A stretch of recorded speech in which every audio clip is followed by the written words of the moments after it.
Hey future seekers, tonight we begin with a mystery that has whispered across time through stone and sand, through stars and stories. When you type the speed of light into Google, something unusual happens. The number points directly to the coordinates of the Great Pyramid of Giza. A coincidence, some say.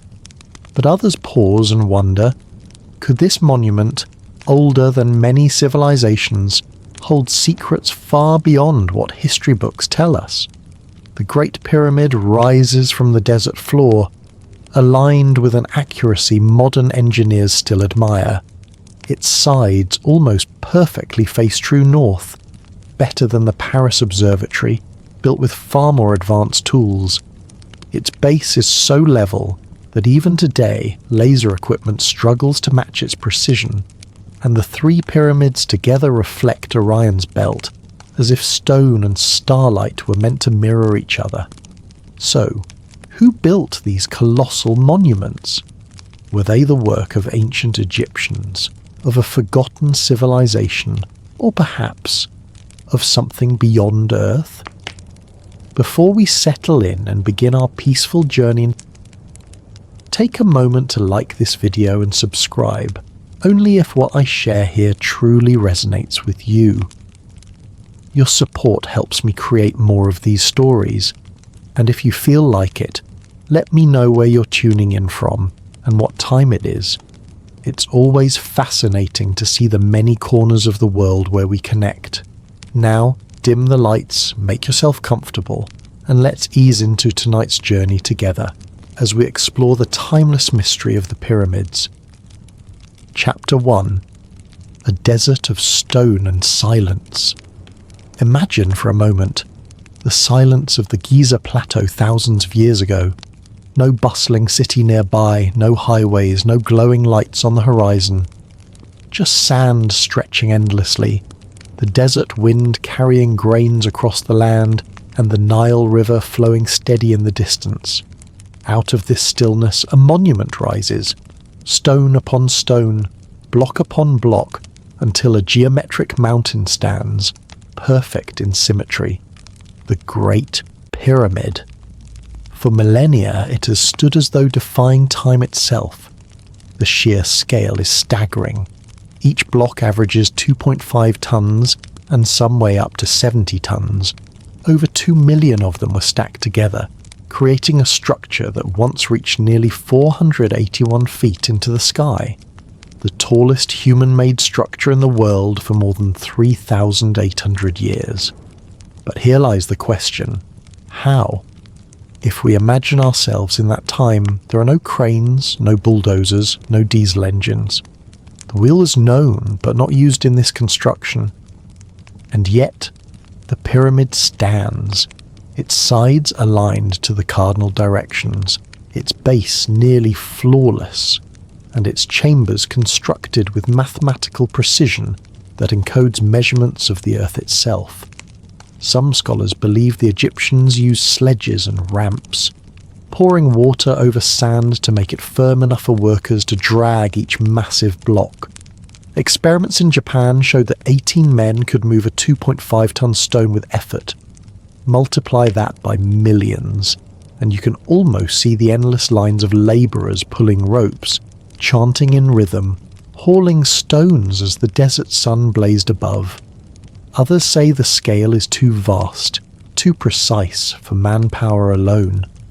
Could there have been techniques we've forgotten? Tools that left no trace? Or perhaps knowledge of physics we underestimate?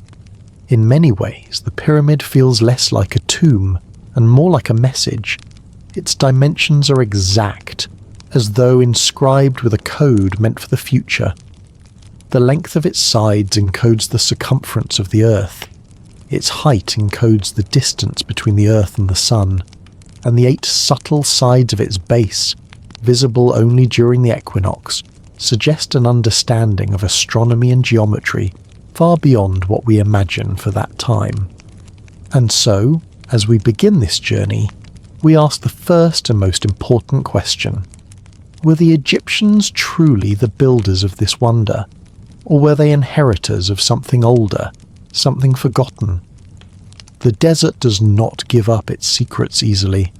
The sands bury, the winds erase, and yet the pyramid remains, silent, waiting. Chapter 2. The Alien and Giant Theories. As night deepens and the mind drifts, it is easy to see how the pyramids invite wonder. Their shape, their endurance, their sheer improbability, these are qualities that stir the imagination. The Great Pyramid rises silently from the sands, a perfect geometric monument that seems to defy time and gravity. When one gazes upon it, it is almost impossible not to ask, in a quiet and contemplative voice, how such a structure could have been built.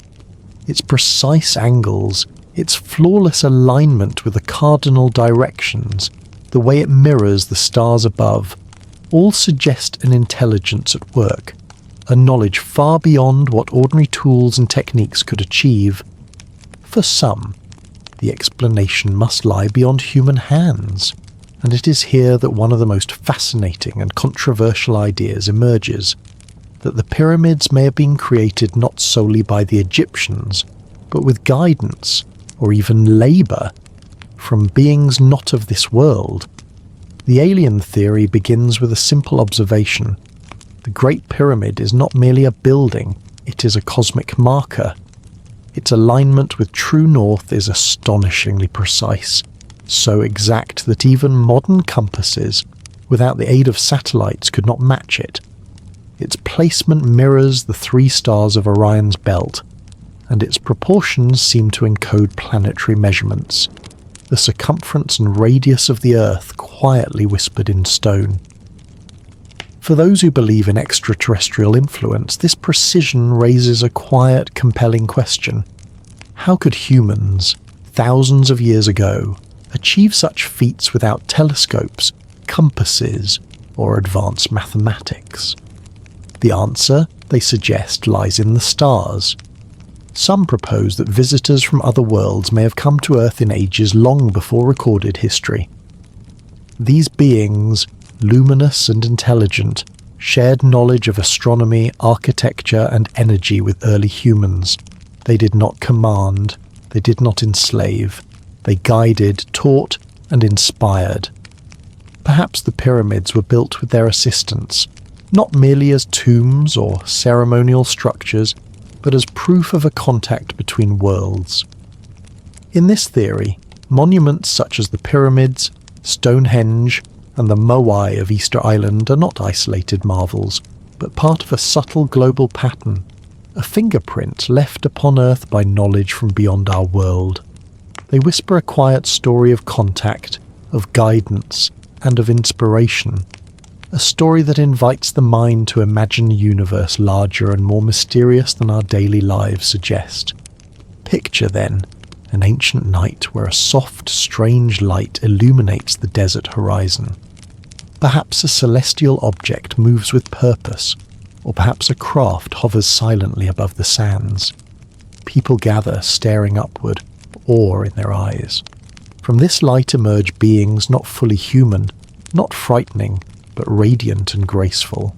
They teach without words, showing patterns, demonstrating geometry, pointing to the stars, guiding human hands to lift stones, align the pyramids, and craft structures that mirror the heavens. This vision is almost like poetry, humanity's first classroom beneath the stars, where knowledge is shared not by force or decree, but by quiet wonder, by gentle inspiration, and by the patient guidance of beings attuned to forces both seen and unseen. Closely linked to this vision of extraterrestrial assistance is another story, one rooted in myth and legend rather than other worlds, a story of giants. Across cultures and continents, tales of humans of extraordinary size and strength appear. In the Hebrew Bible, there are the Nephilim, described as giants walking the earth before and after the Great Flood. In Greek mythology, Titans shaped the world before the Olympian gods came to reign.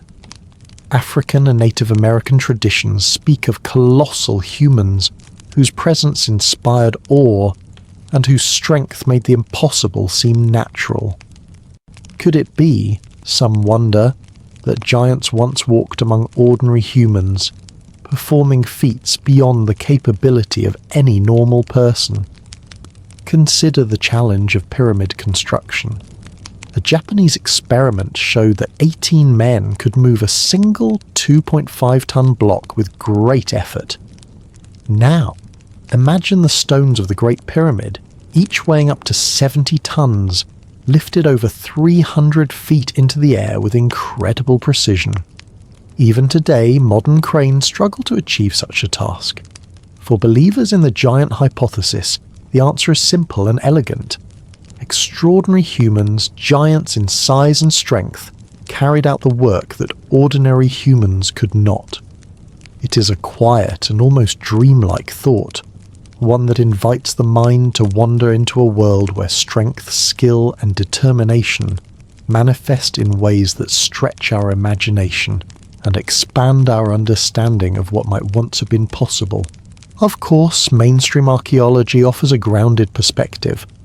No evidence of alien technology has been discovered in the sands of Egypt, and no skeletal remains of giants have been found to support these stories. Yet, the allure of these theories does not fade. They persist not because of proof, but because they inspire curiosity and imagination. They remind us that the past is a vast ocean, and we, in our small boats of understanding, float upon its surface, seeking glimpses of what lies beneath.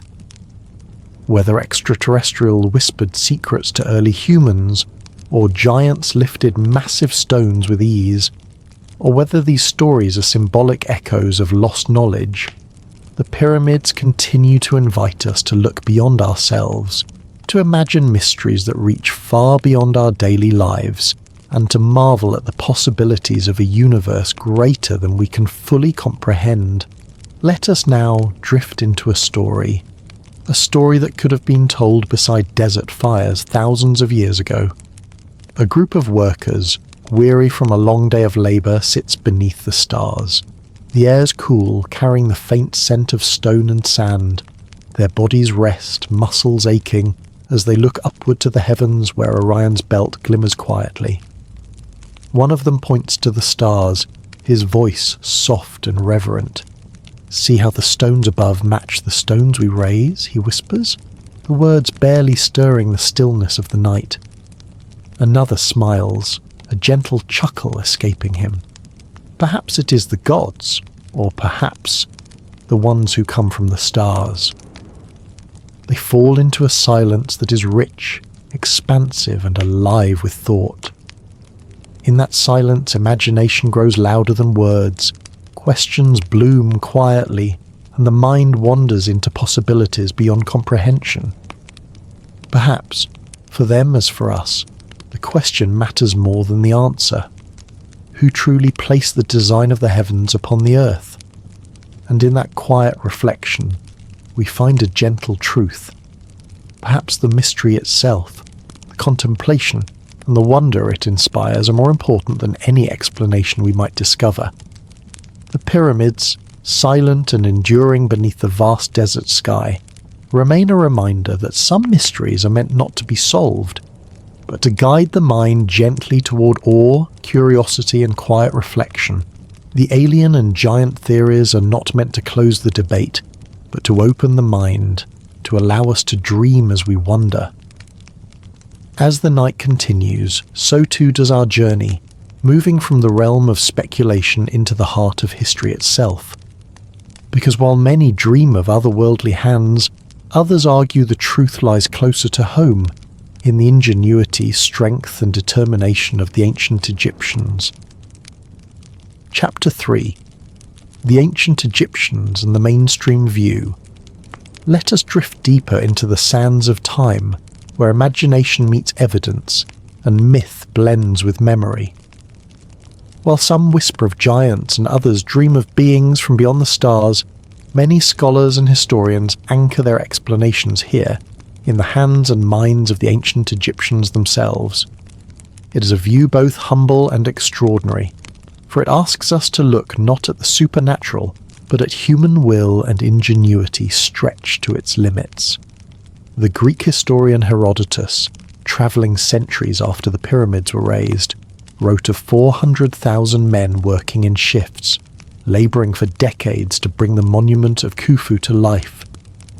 Imagine this scene: vast camps spread across the desert, lines of workers extending for miles, their voices rising in chants as they pull ropes around massive stone blocks. The air filled with the sound of wooden sledges dragging across the sand, the hiss of water poured over the ground to reduce friction, and the steady beat of drums to keep thousands of men moving in unison. The Great Pyramid contains 2.2 million stone blocks, covering over 13 acres, its sides stretching 755 feet each. The height rose to nearly 481 feet, taller than any structure humans would build again until the 1800s. To think of this in scale. Picture a city skyline. Then imagine that same profile in the heart of the desert 4,000 years ago, a mountain built by human hands. The sheer determination required is staggering. And yet, the Egyptians were not strangers to the challenges of stone. They had already mastered quarrying, transport, and construction. They built temples, obelisks, and smaller pyramids before Khufu's. The Great Pyramid, in this sense, was not a miracle that appeared suddenly. It was the culmination of centuries of refinement. Evidence suggests they built long ramps of packed earth and stone, stretching for miles, to haul blocks upward as the pyramid rose. Others argue they may have wound the ramp around the pyramid itself, spiralling upward. Recently, archaeologists uncovered an ancient system of canals and boat pits near Giza, hinting that some stones may have been transported by water, floated on barges along branches of the Nile that reach closer to the plateau. Imagine the sight: heavy limestone blocks gliding on the river, sails billowing gently, men steering them toward the banks where ramps waited. And yet, questions remain. How did they lift granite beams weighing 70 tons more than 300 feet into the air? How did they achieve measurements so exact that even today, their base is level to within fractions of an inch? These feats seem nearly impossible without advanced machinery, but perhaps the answer lies in persistence, organisation, and time. With enough workers, enough rope, enough wood, and enough decades, the impossible becomes possible.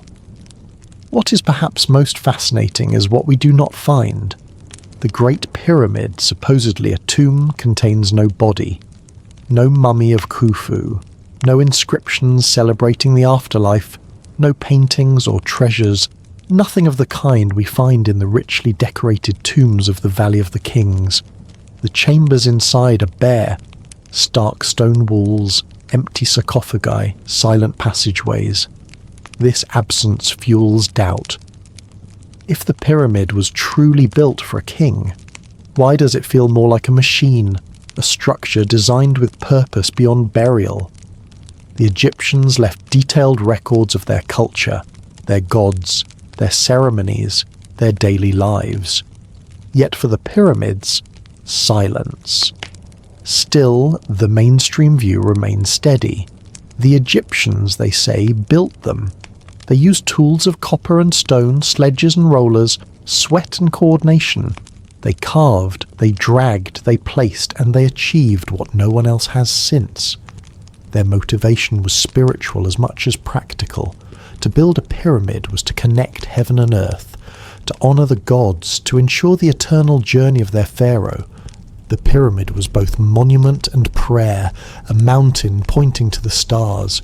The workers too were not merely slaves as once believed, but skilled labourers who rotated in and out, housed in nearby barracks, fed with bread and beer. Excavations have found bakeries, breweries, and evidence of organised communities around the construction site. This was not only a feat of engineering, but of logistics, feeding and managing tens of thousands of men for decades. The sheer coordination required is astonishing, a kind of ancient project management on a scale that rivals our largest modern endeavours. So perhaps the truth lies not in giants or aliens, but in something more human, and perhaps more inspiring. That people, with nothing but simple tools and boundless will, created a structure that defies time. It is humbling to think that what we sometimes dismiss as primitive may in fact have been extraordinary mastery of resources, persistence, and imagination. And yet, even as we acknowledge this achievement, the questions do not vanish. The empty chambers, the precision measurements, the alignments with the stars, all whisper of something more, something that stretches beyond a simple tomb. Some see the hand of forgotten civilizations, others see hidden knowledge, and still others wonder if the pyramid was never truly about death at all, but about life, energy, and the cosmos itself. As the desert night deepens and the stars wheel overhead, one truth remains. The Great Pyramid stands as a mirror of human mystery. Whether by alien guidance, giant hands, or Egyptian labourers under the sun, it continues to provoke awe. And in its silence, it invites us onward, to ask not only how it was built, but why. Chapter 4. Echoes of a Lost Civilization. As we drift deeper into the sands of history, we arrive at a theory that feels both haunting and beautiful. That the pyramids were not built solely by the Egyptians, but are the inheritance of a forgotten world, a world erased by time, by catastrophe, and by silence, leaving behind only stone as a whisper of its greatness. This is the theory of a lost civilization. When we look at the Great Pyramid, certain mysteries resist simple explanation. Take the King's Chamber, for example. Above it rest massive granite beams, each weighing more than 70 tons. These beams were somehow lifted more than 350 feet into the air, stacked with care, locked into place with perfect balance. Even modern machinery would struggle with such a task, and yet these beams rest in harmony, as if effortlessly placed. How did a civilization without cranes, pulleys of iron or steel tools achieve this? For those who believe in a forgotten culture, the answer is simple. They had knowledge we have lost. The British author Graham Hancock has long argued this point. He suggests that the pyramids are not monuments of Khufu's reign, but relics of a culture far older, one that lived and thrived before a great cataclysm struck the earth. He points to the precision, the astronomy, and the symbolism as fingerprints of a civilization erased from history. If we follow this idea, the Egyptians we know, the civilization of pharaohs, temples, and hieroglyphs, were not the builders, but the inheritors, finding these structures already ancient in their own time and adapting them for their own use. Evidence supporting this view can be seen not only in the pyramids, but also in the Sphinx. The body of the Sphinx shows signs of water erosion, deep channels carved by rainfall, not sandstorms. But rainfall of that kind has not touched the Giza Plateau since the end of the last ice age, nearly 12,000 years ago. If the Sphinx is truly that old, then so too may be the pyramids beside it. This places their origin far earlier than official records allow, into a time when mainstream history tells us humans were still hunter-gatherers. Could it be that an advanced culture existed then, one capable of architecture, engineering and science at a scale we struggle to comprehend? Imagine such a world. Cities rising along fertile river valleys before the seas rose, stone monuments gleaming beneath constellations that looked slightly different than they do today. A culture deeply in tune with the earth, building not merely to house kings, but to align with stars, to encode knowledge, to preserve wisdom for the future. And then suddenly a disaster. Perhaps a comet strike, a solar storm, or the floods that swept across the globe at the end of the Ice Age. The cities erased, the knowledge scattered, the survivors forced to rebuild with fragments of memory. In this telling, the pyramids are not tombs at all, but time capsules. They carry within their design the measure of the Earth's circumference, the ratio of its radius, even the speed of a light hidden within its coordinates. Too much precision to be chance. As if the builders knew their world would vanish, and so they left behind monuments that could speak to future generations, should they ever relearn how to listen. Critics argue there is little hard evidence for such a civilization. They say we find no writing, no tools, no settlements advanced enough to prove it. But perhaps stone is the only material that could endure 12,000 years of flood, fire and erosion. Wood rots, metal rusts, papyrus crumbles, but stone remains.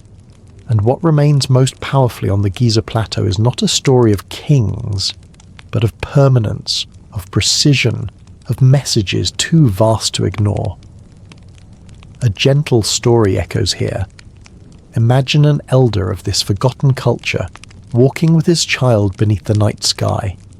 He points to Orion's belt, bright against the darkness, and then to the rising walls of a pyramid, still under construction. "We build not for us," he whispers, "but for them.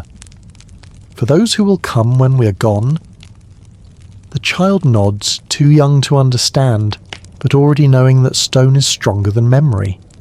Perhaps that is the truth of the pyramids. Whether or not this lost civilization truly existed, the theory itself invites us to widen our perspective. It reminds us that history is not fixed but fluid, and that the story of humanity may stretch back further, deeper, and more mysteriously than we allow. The pyramids, silent and eternal, may be the last voice of a world that once dreamed as we dream, hoped as we hope, and left behind a gift for us to find. And so, as the desert wind whispers against their walls and the stars shine as they did thousands of years ago, we are left with a thought both humbling and profound. Perhaps the pyramids are not only monuments of the past but bridges across time, connecting us to a civilization that slipped beneath the waves of history, but whose echoes still call to us in stone. Chapter 5. Of Slaves, Grain, and Sacred Labour. As the moon rides higher and our voices grow softer, we turn now to stories written in sacred texts and whispered in family lore, stories that link the pyramids to the people of Israel. These tales have threaded through millennia, shaping how many have imagined the builders of stone, a people pressed to work under the hand of a pharaoh, piling blocks for monuments that would later stand as monuments to their suffering. It is a story powerful in its simplicity, and it deserves a careful, gentle look. The biblical account describes Israelite labour under an Egyptian yoke. For generations, this image has been compelling. Millions of people hauling stone, building monuments for a foreign king.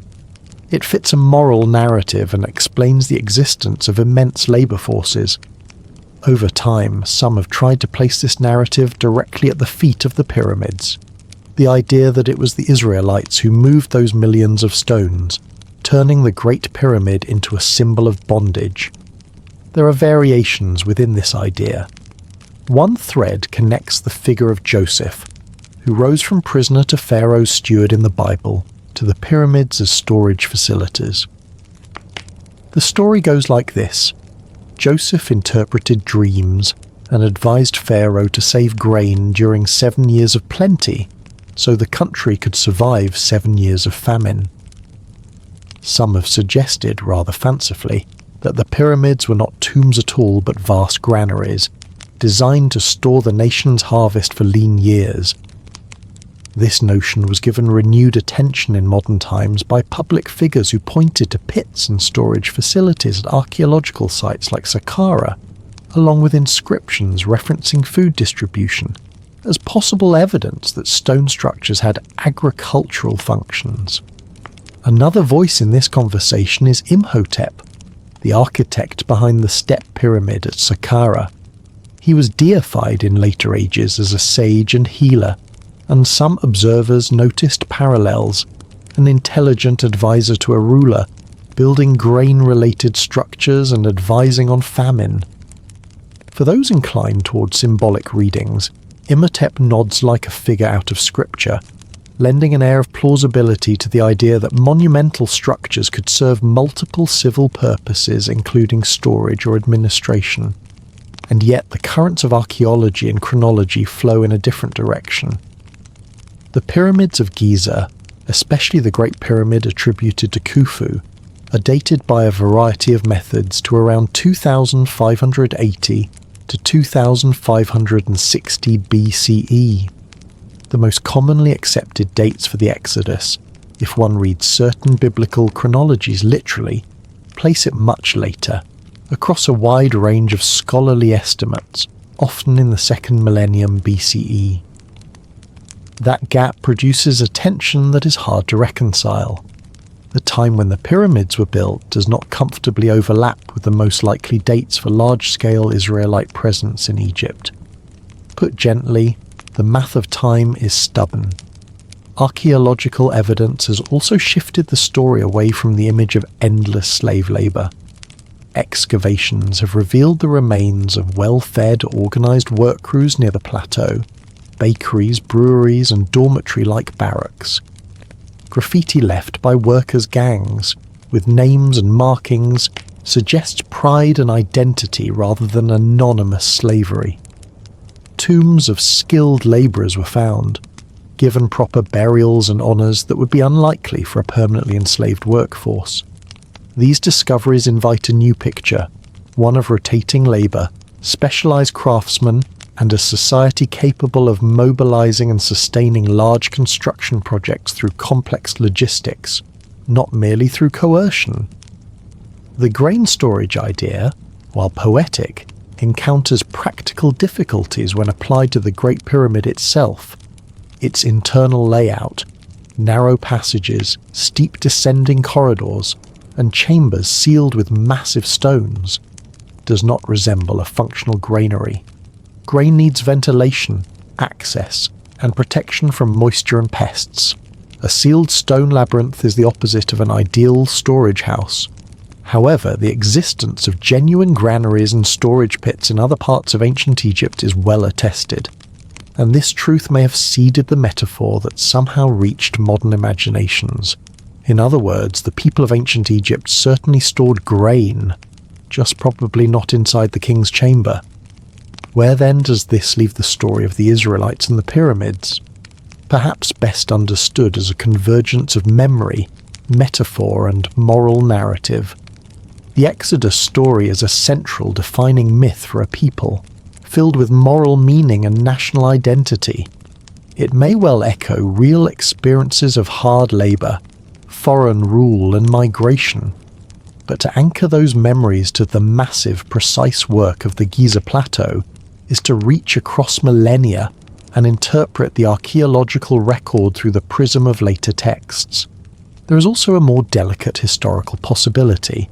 The Israelites may have laboured on Egyptian construction projects later than the building of the Great Pyramid, contributing to temples, fortifications, and other monumental works. Records and evidence of large-scale forced labour do exist at points in Egyptian history, and populations were often moved or conscripted for state needs. In that sense, the biblical memory of hard labour in Egypt could reflect real episodes of oppression, without necessarily identifying the pyramids as the stage for that drama.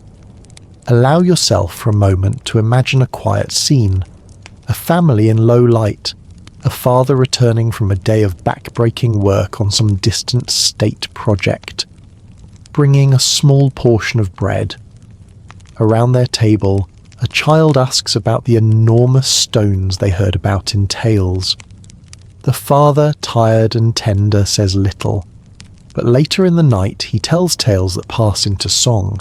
Those songs grow, are adapted, and travel with families as they move.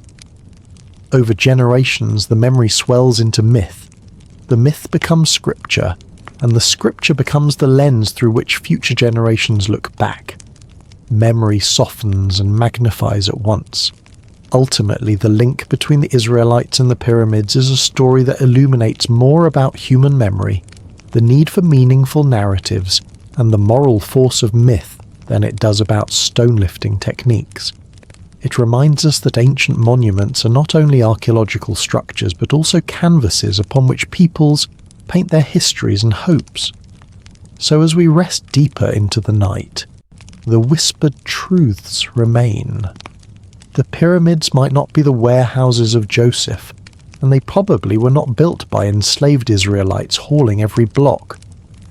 Yet the human experience behind the biblical tale, the pain, the labour, the yearning for freedom, remains real and worthy of compassion. These layers of story and evidence together form a richer picture, one that honours both hard facts and the persistence of human memory. Chapter 6. Tesla's Dream and the Pyramid as a Power Plant. As the night deepens and our breaths slow, let us follow a different thread, one that ties stone to current, geometry to vibration, and an inventor's quiet dream to the hulking silhouette of a pyramid.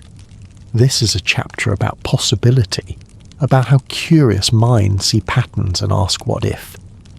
It begins with a man who listened to the hum of the world and imagined it singing back, Nikola Tesla. Tesla moved through the late 19th and early 20th centuries like a comet, brilliant, eccentric, and always a little out ahead of his era. He believed the Earth itself could be coaxed into carrying electricity. He imagined towers that would tap into natural resonances, that would breathe energy into the sky and allow power to move without wires. Wardenclyffe Tower was his experiment in that dream, a lattice of wood and copper rising toward the sky, designed to couple with the planet's natural oscillations and deliver energy across distance. The idea was audacious because it asked us to think of the world not as inert matter, but as a participant in a system of vibrations and flows. When people consider the pyramids through this lens, a strange symmetry appears. The Great Pyramid is constructed from materials, limestone but also quartz-bearing granite, that under pressure and vibration can produce electrical effects. Quartz is piezoelectric. When mechanical stress is applied, a small electrical charge can be generated.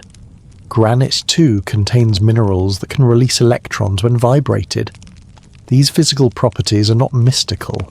They are material facts. What becomes speculative and compelling is the proposition that the pyramids were designed, intentionally or incidentally, to concentrate, amplify, or channel natural energies in ways that ancient builders understood differently than we do. Various theories weave these facts into larger tapestries. Some suggest chambers and passages acted like acoustic resonators, where sound waves were focused in harmonic frequencies. Others imagine water and air moving through sealed cavities producing chemical reactions that released gases, which then interacted with the stone to create electrical phenomena. The idea continues. If a central chamber were tuned to a particular frequency, one near a musical note like 440 Hz, it might act as a node, focusing vibrational energy that could be harnessed. In this gentle imagining, the pyramid becomes less a tomb and more a kind of instrument or engine, tuned to the planet and to the sky.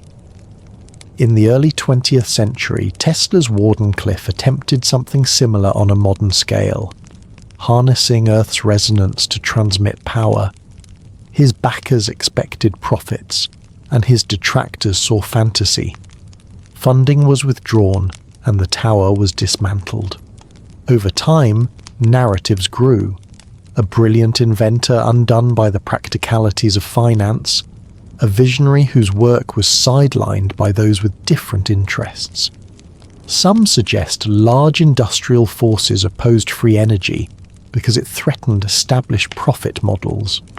These are stories that stir the heart because they place human motives at the intersection of discovery and loss.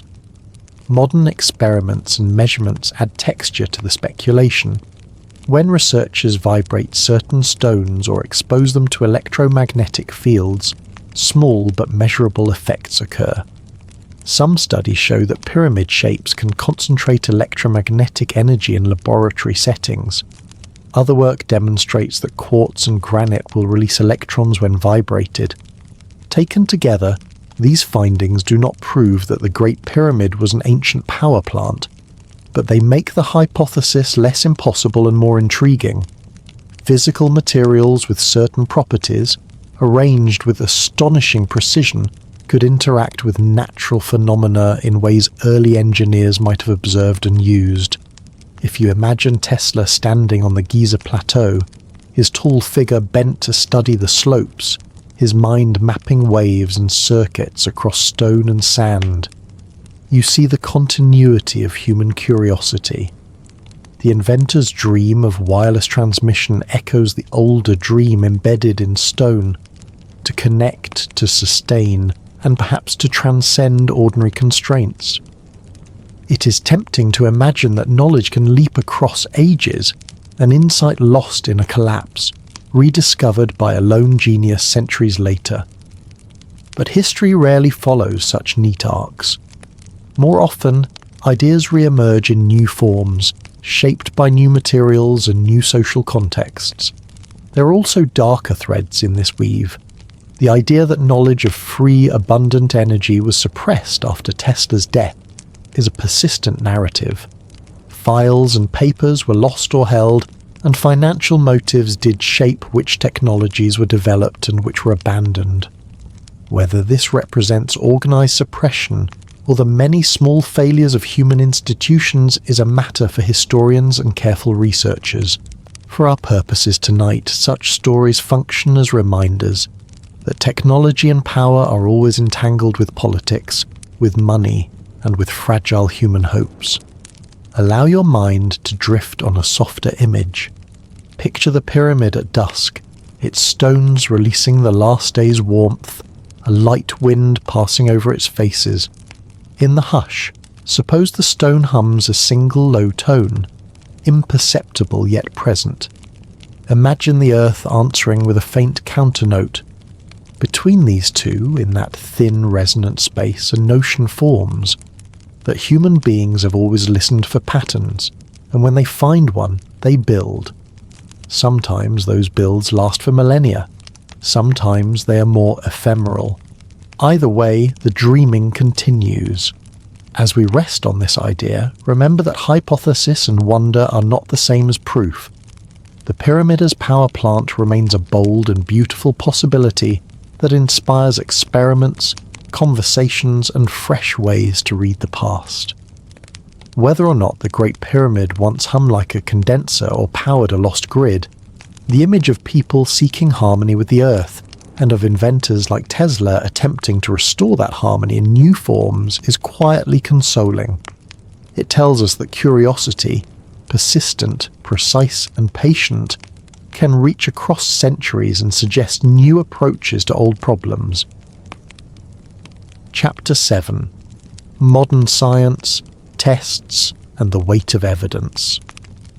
Settle in as the night deepens and let us breathe together, feeling the slow rhythm of curiosity guiding us now into the realm where stone meets laboratory, where millennia-old mystery is held up to the cool light of modern science.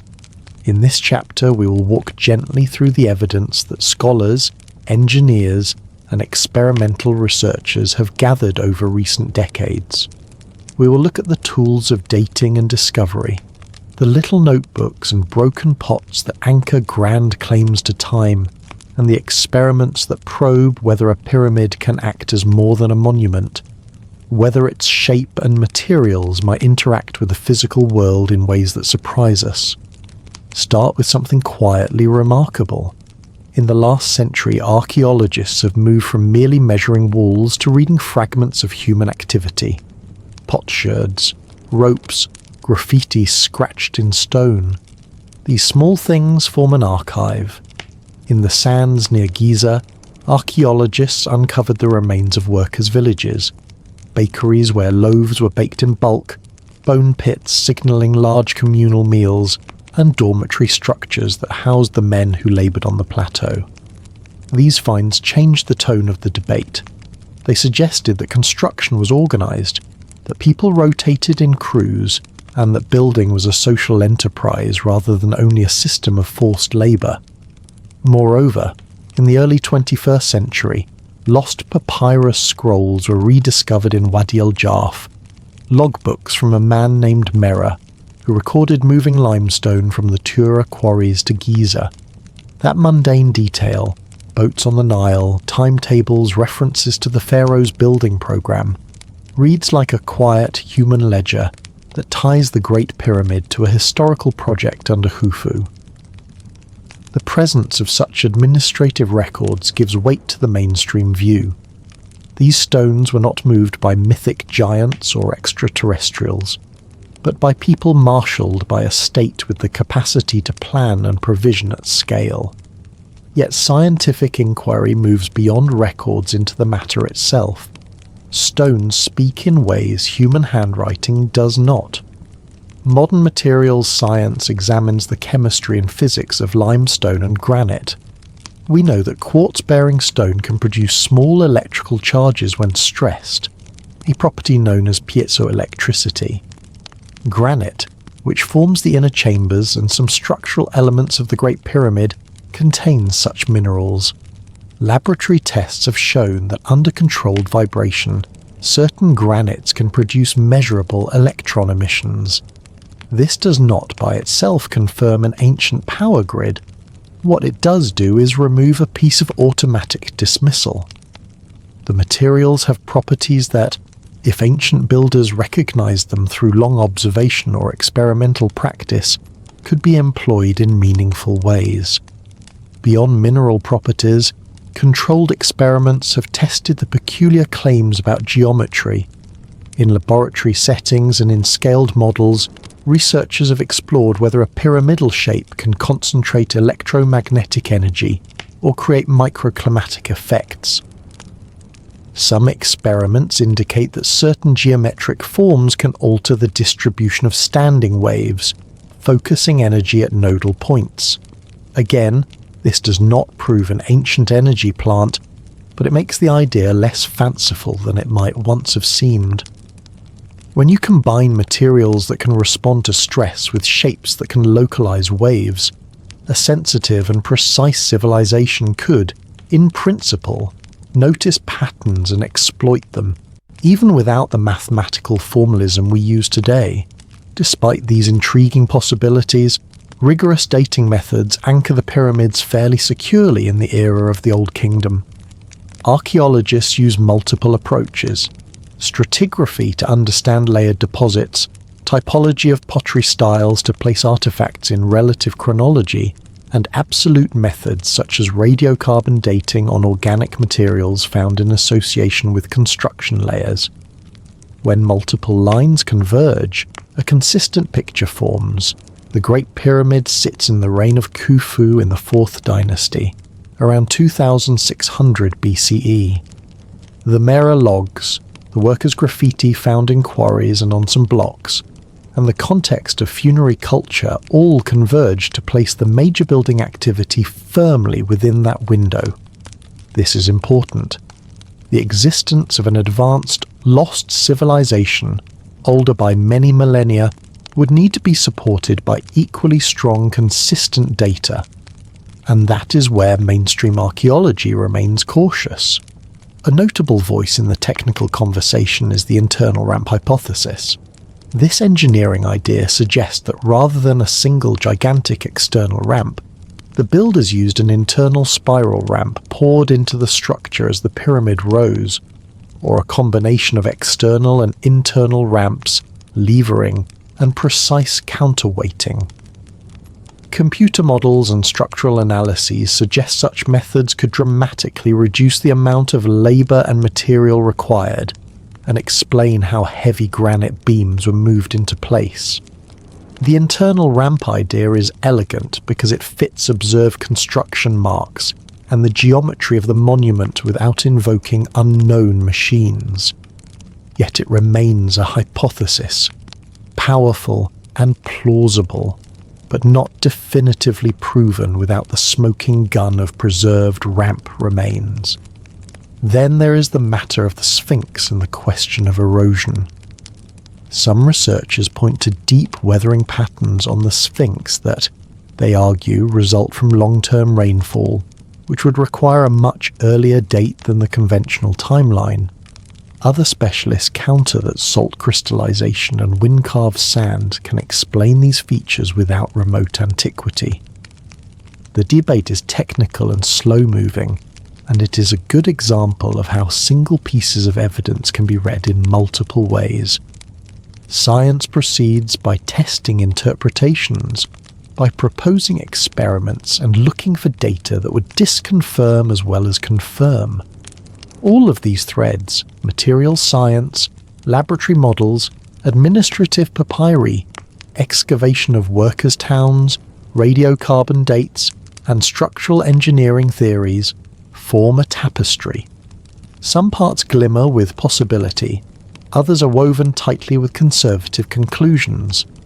The tapestry tells us two things at once. First, human creativity and organisation can be staggeringly effective. An ancient state with motivated labour, logistical mastery, and a culture of long-term projects can build monuments we still marvel at today. Second, the stones themselves are not mute. They possess measurable properties that invite study and occasionally surprise. The combination of human will and material responsiveness is a fertile ground for hypotheses that require careful, patient testing. As you listen, let your thoughts drift like sand on the wind.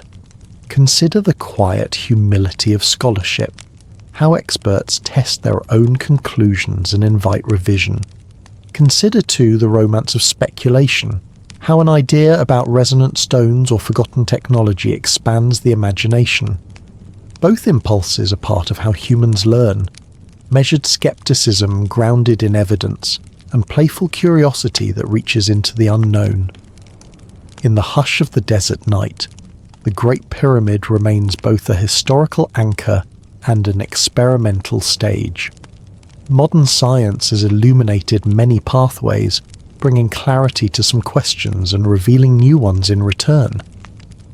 The weight of evidence leans toward a humans-built marvel of the Old Kingdom, yet the materials and geometry whisper of subtler interactions that invite further research. For now, the monument holds both certainty and possibility, and in that tension, our fascination finds its home. Chapter 8. Cataclysms, scorch marks, and the possibility of an older world. Settle deeper into your pillows and let your breathing slow as we drift into a chapter that moves gently between geology, weathered stone, and the stories science tells when it reads scars left by time. Tonight we ask a careful, soft question.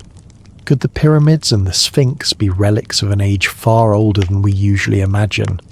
An age when floods, storms, and cosmic events reshaped the face of the earth? We will walk through the evidence, the counter-arguments, and the quiet imagination that binds them, all in a tone meant to soothe and intrigue. Start with the Sphinx. Its lion body and human face have watched the desert for millennia, but some researchers have noticed something curious about the pattern of erosion on its body. Deep, rounded channels and vertical flutes that resemble water weathering far more than the horizontal abrasion you'd expect from wind-driven sand. Rainfall leaves a particular fingerprint on limestone, creating rounded hollows over long periods of time. But the Giza Plateau has been arid for thousands of years. If those erosional patterns were indeed caused by sustained rainfall, then the Sphinx might belong to a much earlier period, to a time when Egypt's climate was wetter, perhaps to the end of the last ice age, when large portions of the world were rearranged by melting ice, rising seas, and shifting weather patterns. This is a striking idea. Stone that remembers water, speaking to us across 10,000 years. If the Sphinx bears the traces of ancient rains, might the pyramids nearby also show signs of much older weather, or even of catastrophic events? Some researchers point to discoloration, salt deposits, and localized cracking in the pyramid stones, features they interpret as evidence of chemical alteration caused by intense heat or unusual water chemistry. When certain minerals are heated or exposed to reactive salts, they leave telltale residues, dark scorch-like marks, melted-looking glassy veins, or white crusts from the evaporated brines. A few scientists have argued that such features could be consistent with a violent event, perhaps an explosion of trapped gases, a massive fire, or other energetic phenomena that left chemical traces in the stone. There is also the theory that a hydrogen-related explosion could have occurred within ancient structures, an idea that catches the imagination because hydrogen is both ancient and invisible, and because it can be produced by simple chemical reactions of water with minerals.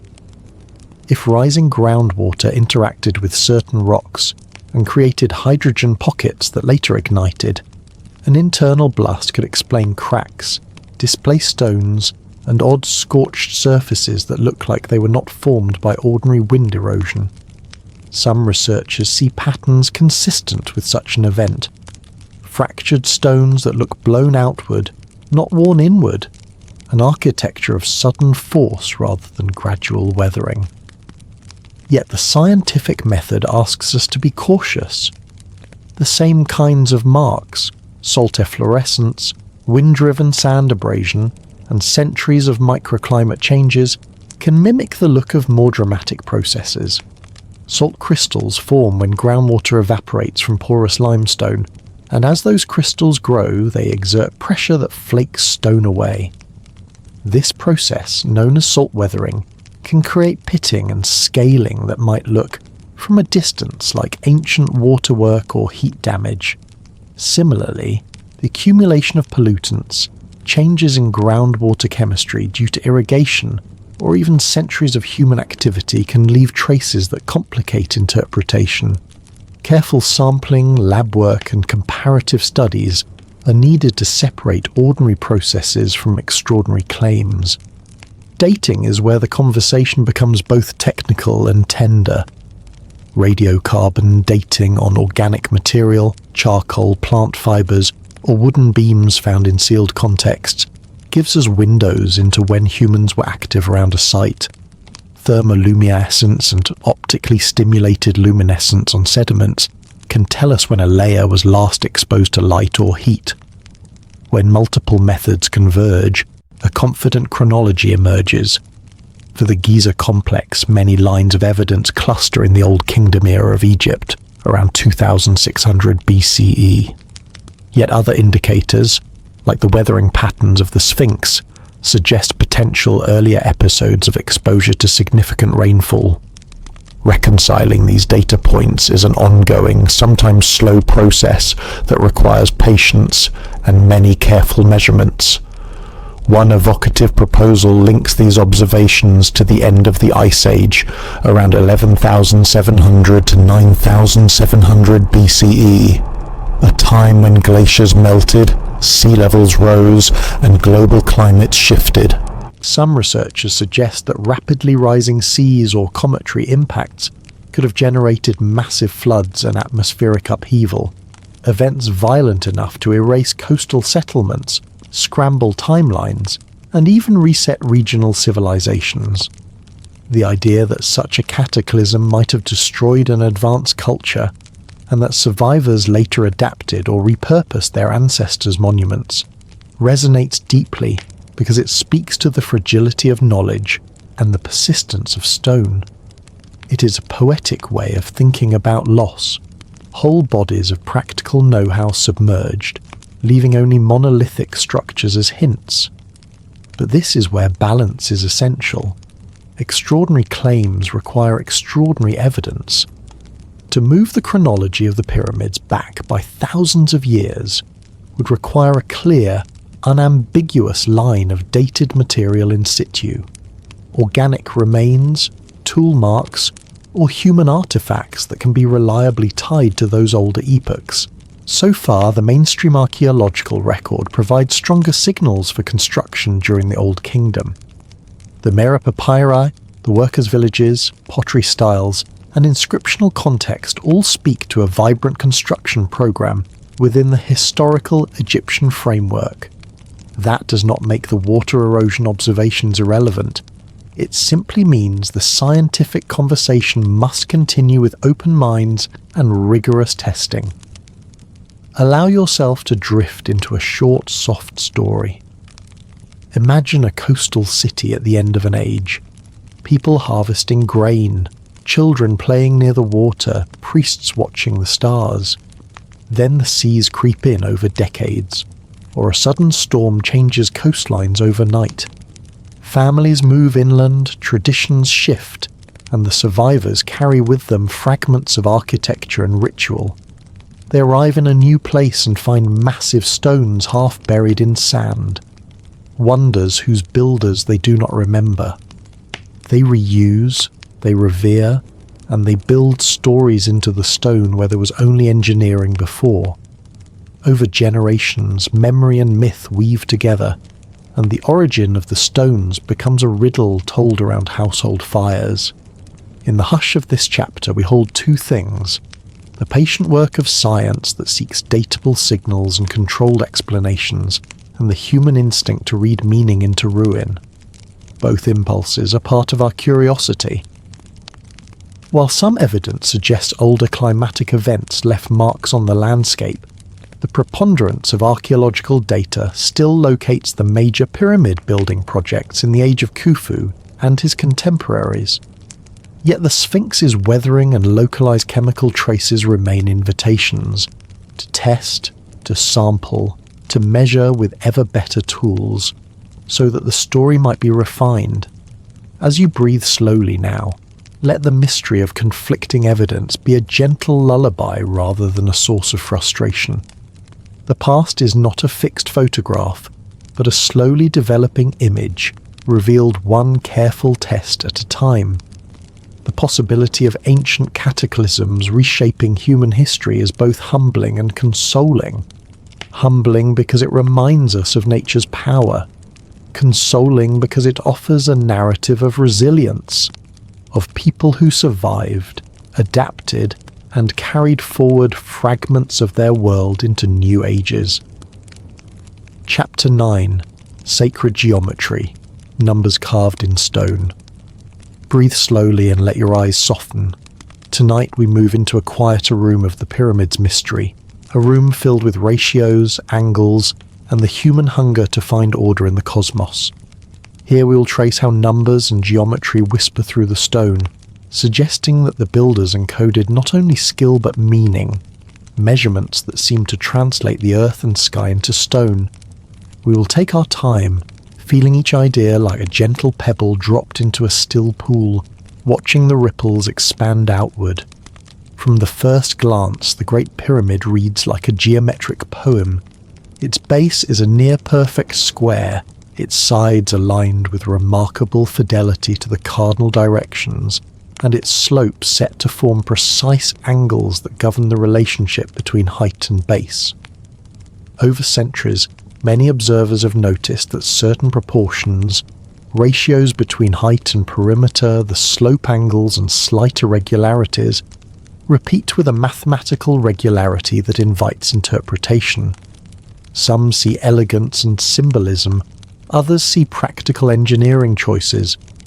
Either way, numbers cling to the monument like lichen to stone, persistent, sometimes subtle, and often revealing when examined closely. One of the most discussed relationships is the appearance of constants like pi and the golden ratio. Pi defined as the ratio of a circle's circumference to its diameter, and the golden ratio, often called phi, an aesthetic proportion that appears in living things and human design.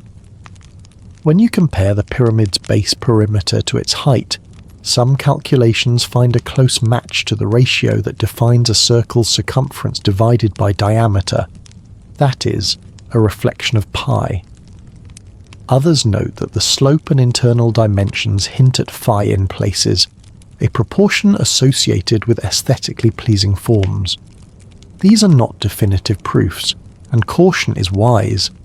Patterns emerge when one looks closely enough. Still, the presence of these ratios, whether intentional or emergent, speaks to a sensitivity to proportion that the builders clearly possessed. Beyond these familiar constants, the pyramid's measurements can be read as a kind of map. Across millennia, curious minds have suggested that scaled versions of the pyramid encode planetary numbers, the Earth's circumference, the relation between base length and polar radius, and other geodetic measures. The idea is not that the builders measured the planet with satellites, but that they worked with units, proportions, and observations of the horizon that could be translated into relationships recognizable to later eyes. In other words, the stone might contain a compacted set of measurements, a manual of the world in miniature, understandable by a culture fluent in geometry and observational astronomy. Consider the pyramid's orientation. Its sides are aligned almost perfectly with true north, more precisely than many later constructions.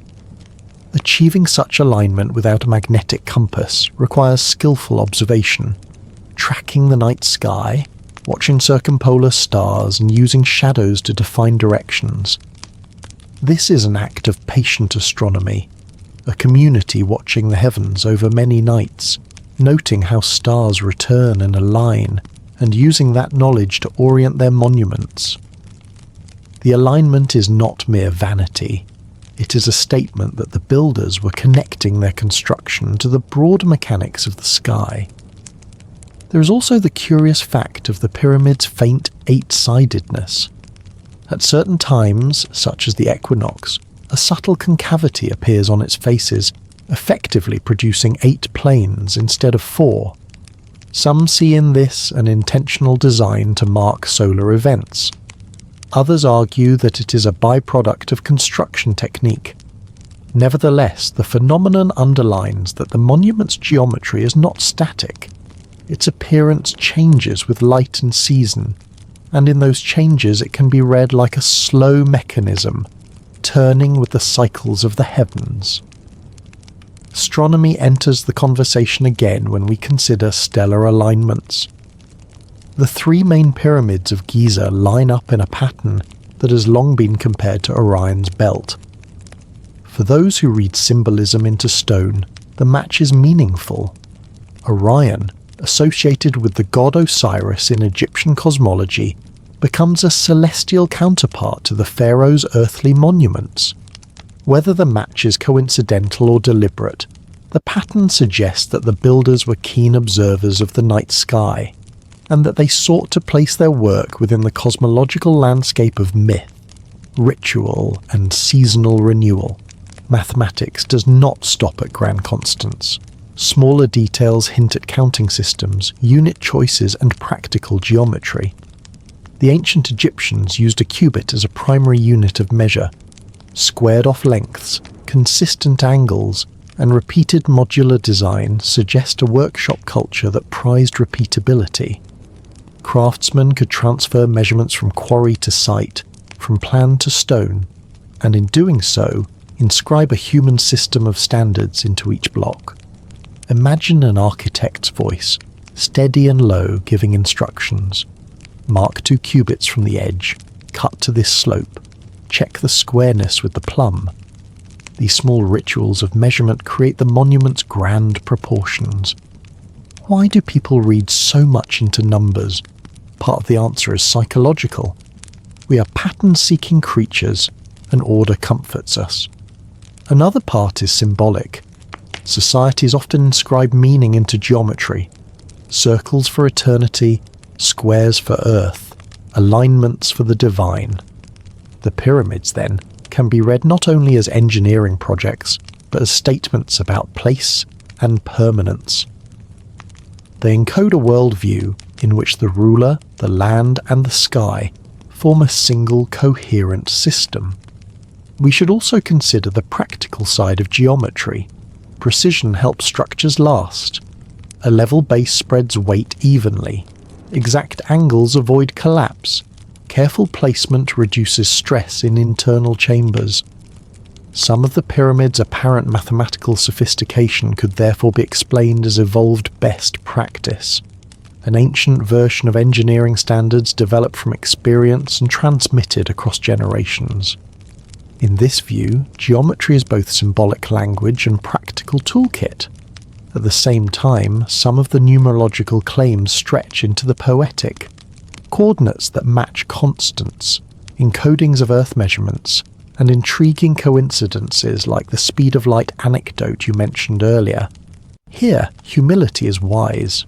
Coincidences occur when numbers are copious. Given enough dimensions, measurements, and units, patterns can be found that align with almost anything. This does not render every numerical observation meaningless. Rather, it signals that we must weigh each claim with context. How many degrees of freedom are present? How many possible interpretations exist? And whether there is cultural evidence that the builders intentionally encoded a particular constant.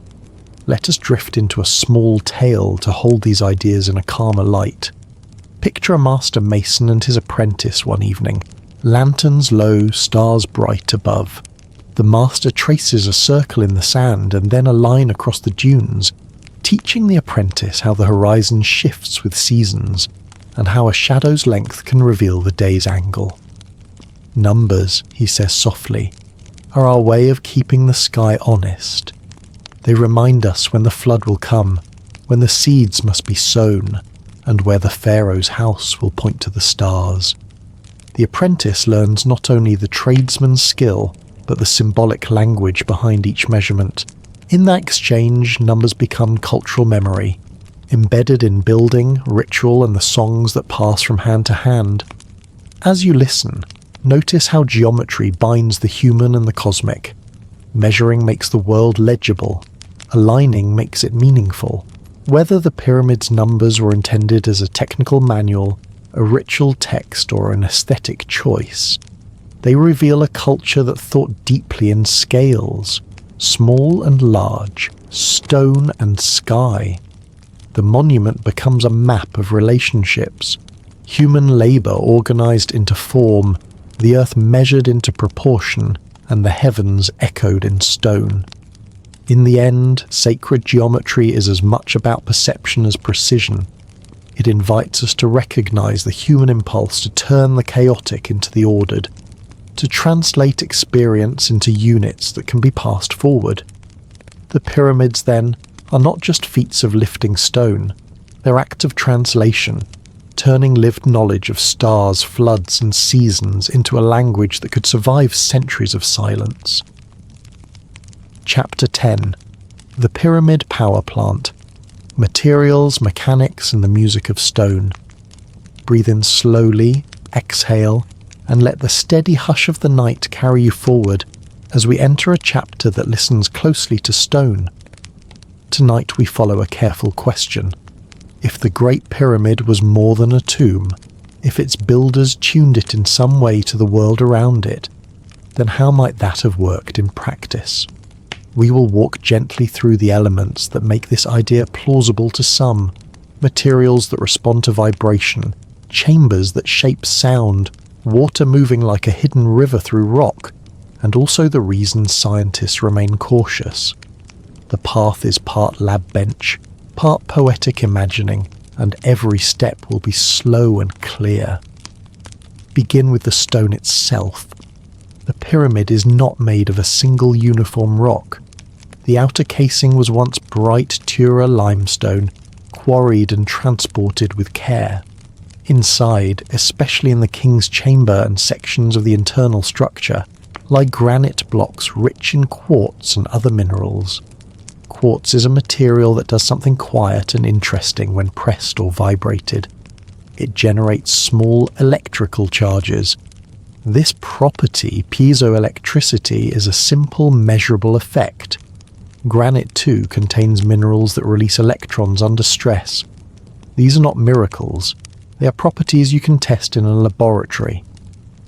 But the presence of these materials invites a question. Might the builders have noticed that certain stones behave differently when struck, perhaps glowing faintly, humming, or producing sparks under certain conditions. Imagine generations of craftsmen tapping stones, feeling vibrations, noting differences. This slow empirical sensing could build practical knowledge without formal equations. Now consider architecture as a kind of instrument. The pyramid's internal layout, the grand gallery, the ascending passages, the relatively sealed king's chamber, create spaces where sound behaves in particular ways. Long, sloping passages can focus acoustic energy. Corners and cavities can trap standing waves. Some researchers have proposed that if the pyramid were exposed to low-frequency vibration, natural ground motion, flowing water, human-made percussion, those waves could be concentrated at nodal points. In these nodes, the local effects on piezoelectric minerals would be stronger. Picture, if you will, a gentle drumbeat in a large hall that, after many repetitions, causes a single spot on the floor to vibrate more than the rest. The physics is subtle, but real.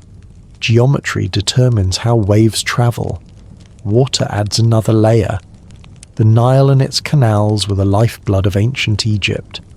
And some theories propose that engineered aquifers or channels beneath and around a structure could move water in ways that generate pressure, gas, or resonance. When water interacts with minerals under pressure, chemical reactions can produce gases, hydrogen among them. Hydrogen is a light, flammable gas, and if trapped and ignited, could in theory cause localized explosions or energetic releases. Proposals drawing on this chemistry suggest scenarios where engineered flows produced effects that ancient engineers observed and possibly harnessed. This is a delicate hypothesis because it requires many contingencies to align: specific rock chemistry, channeling of water, containment, and timing. Each of these is testable, but the tests are complex. There are also small archaeological finds that fuel speculation. Reports surfaced in the early 21st century of a copper wire-like artifact found in the pyramid's relieving chambers, an oddity because copper corrodes and ancient wiring would be unexpected. Some interpret such finds as hints that conductive pathways existed. Others caution that the context is unclear.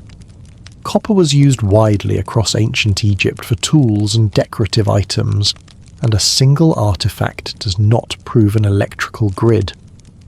In the same way, laboratory experiments in modern times have shown that pyramid-shaped models can concentrate certain electromagnetic effects under particular conditions, and that some granites emit electrons when vibrated. These studies do not confirm a functioning ancient power station, but they keep the idea of energy-focused architecture within the boundaries of physical possibility. Nikola Tesla enters this story not because he travelled back in time, but because his modern experiments echo older imaginings. Tesla's dream of wireless transmission used principles that treat the planet as a resonant body, excite it at the right frequency and energy can travel. His Wardenclyffe Tower attempted to use the ground and the atmosphere as a medium for energy. Whether or not the pyramid was ever used in anything like this way, the conceptual similarity is striking. Both ideas hinge on resonance, coupling, and geometry.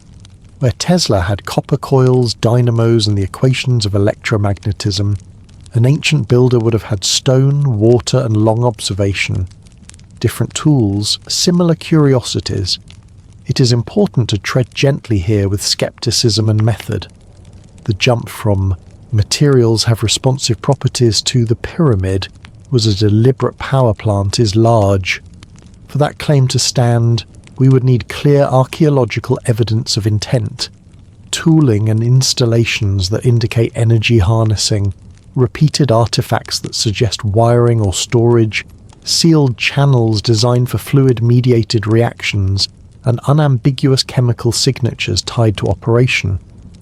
To date, these elements are not present in the strong form needed to overturn the mainstream view that the pyramid is a funerary and ceremonial monument of the Old Kingdom. That does not negate curiosity, it simply frames it.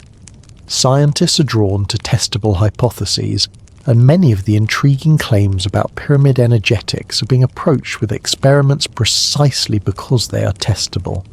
Let your mind follow a small imagined scene to hold these ideas softly.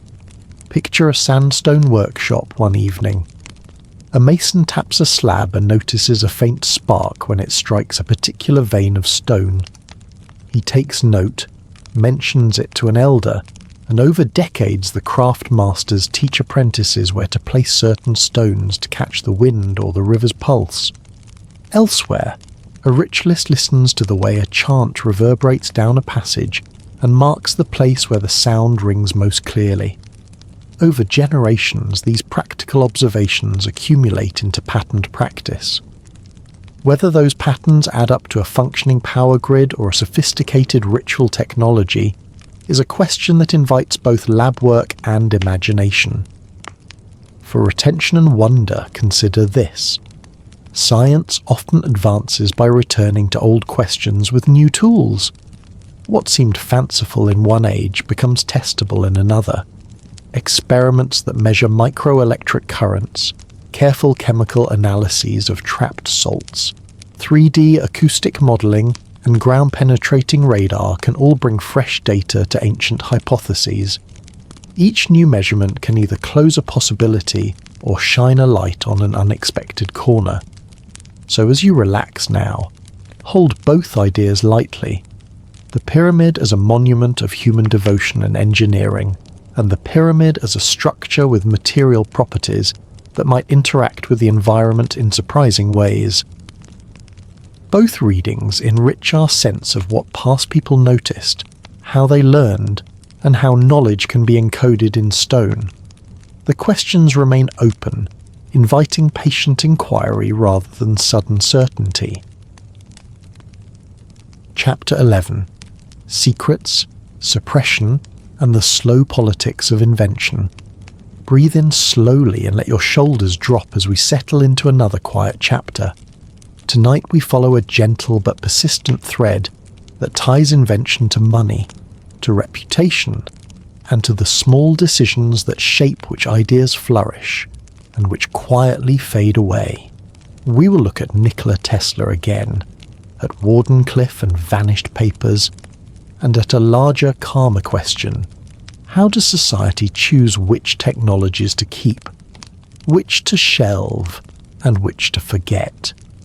We will do this in a way that is careful, balanced, and easy to follow, because the history of ideas is rarely a straight line, and because the fate of knowledge often depends on human institutions as much as on genius.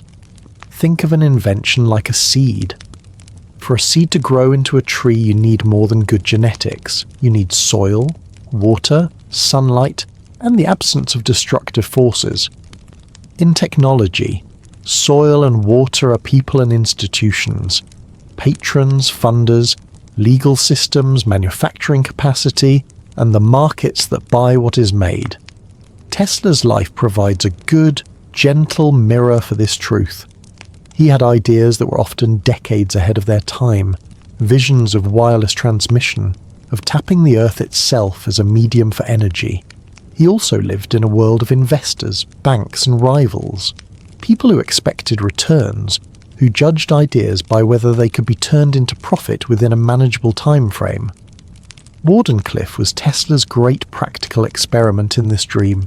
He envisioned a tower that might couple to atmospheric and ground modes to transmit power and information across distances.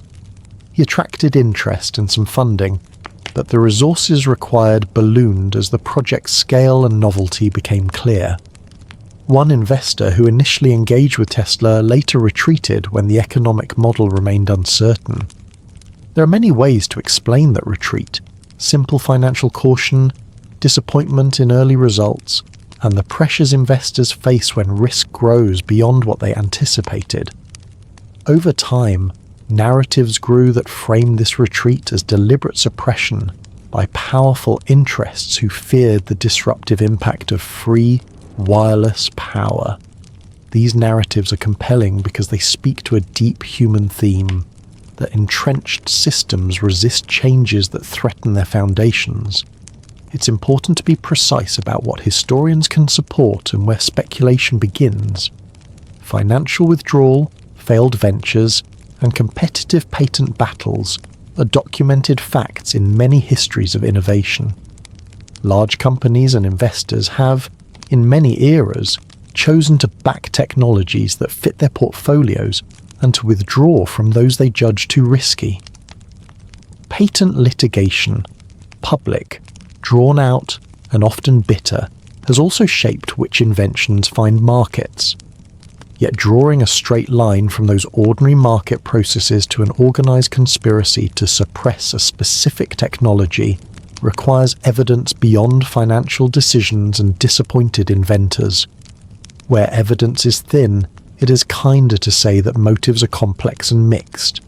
Self-interest, risk aversion, bureaucratic inertia, and sometimes short-sightedness all play roles. Broadening our view beyond Tesla, consider the general relationship between technological novelty and vested interests. New energy concepts threaten existing infrastructures. Coal mines, oil wells, rail networks, centralized power monopolies, because they could change who profits and who controls distribution. When an invention threatens a business model, resistance can arise in many forms: lobbying for regulation that slows adoption, patent strategies that block competitors, preferential financing for familiar technologies, and social narratives that label new ideas as fringe until they are rehabilitated by time and testing. These processes are rarely neat or conspiratorial. They are messy human systems reacting to uncertainty. Sometimes the reaction delays beneficial change. Other times it protects consumers from premature, unsafe technologies. Now imagine how this dynamic might play out across millennia. If an ancient civilization discovered a method to harness natural resonances, that knowledge would have required sustained social structures to preserve and apply it. Schools to pass technical methods, workshops to produce the small parts or channels, trade networks to distribute materials, and political stability to maintain the infrastructure. Catastrophe, migration, or economic collapse would all jeopardize that continuity. Lost knowledge does not always result from deliberate suppression. It more often results from the slow erosion of the social scaffolding that supports complex techniques. A wall collapse, a change of religious ritual, or the loss of a key quarry can all mean that a technique fades away.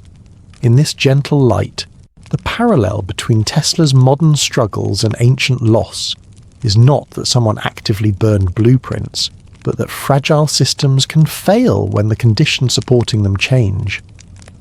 There are also quieter forms of suppression, or forgetting we should acknowledge. Cultural stigma can marginalize knowledge. Practices associated with disfavored groups or taboo rituals may be omitted from official records. Records themselves may decay. Papyrus, wood, and textiles rot far faster than stone. Where writing is scarce or inaccessible, practical knowledge can survive only in craftspeople's hands and oral traditions, and those hands and voices are vulnerable to displacement. Imagine, for a moment, a guild of stoneworkers whose trade secrets are encoded in gestures and chants rather than in durable books. If that guild scatters and the apprentices vanish, the technique vanishes with them. This slow attrition is not dramatic, but it is very real. Let us pause for a soft story that ties these threads together. Picture a small riverside workshop centuries ago. A master teaches apprentices a method of shaping stone that makes a certain acoustic effect possible. They build a device that, when the river runs a particular way, amplifies a low hum. The technique is useful when the society cares about it, maybe for ritual, maybe for practical reasons. But when the river shifts course and the patron dies in a war, interest wanes. The apprentices disperse. The knowledge becomes a tale told by a few elders. then a song that loses technical detail, then finally a fable. Across time, the device remains a silent witness, its original purpose misted over by centuries. This picture is not conspiracy. It is the common fate of fragile practices in a shifting world. Returning to the modern era, it is worth noting that innovation is not always crushed. Sometimes it is absorbed in altered forms. Tesla's ideas about wireless transmission seeded later work in radio, in alternating current systems, and in our understanding of electromagnetic propagation. Even failed projects teach engineers what does not work and refine methods for the next wave of invention. The cultural afterlife of an idea can be indirect. Fragments survive and later recombine into new, often unexpected technologies. So suppression in human history is rarely absolute. It is a filtering process where elements are lost, others survive, and new patterns form from the residue. As you breathe now, let the lesson settle like soft sand. The fate of knowledge is shaped by many human factors: economics, chance, disaster, cultural preference, and the stubborn materiality of things that rot or endure.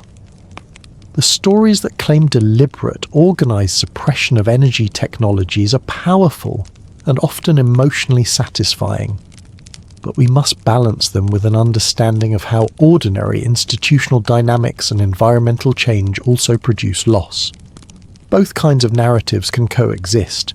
Deliberate obstruction sometimes happens, and fragile systems failing by accident happens often. Finally, consider the hopeful note that underlies this chapter. The recovery of lost knowledge is possible. Scholars, archaeologists and engineers work slowly and patiently to test materials, to model acoustics, to read inscriptions, and to excavate the daily life of ancient people. Technology also evolves.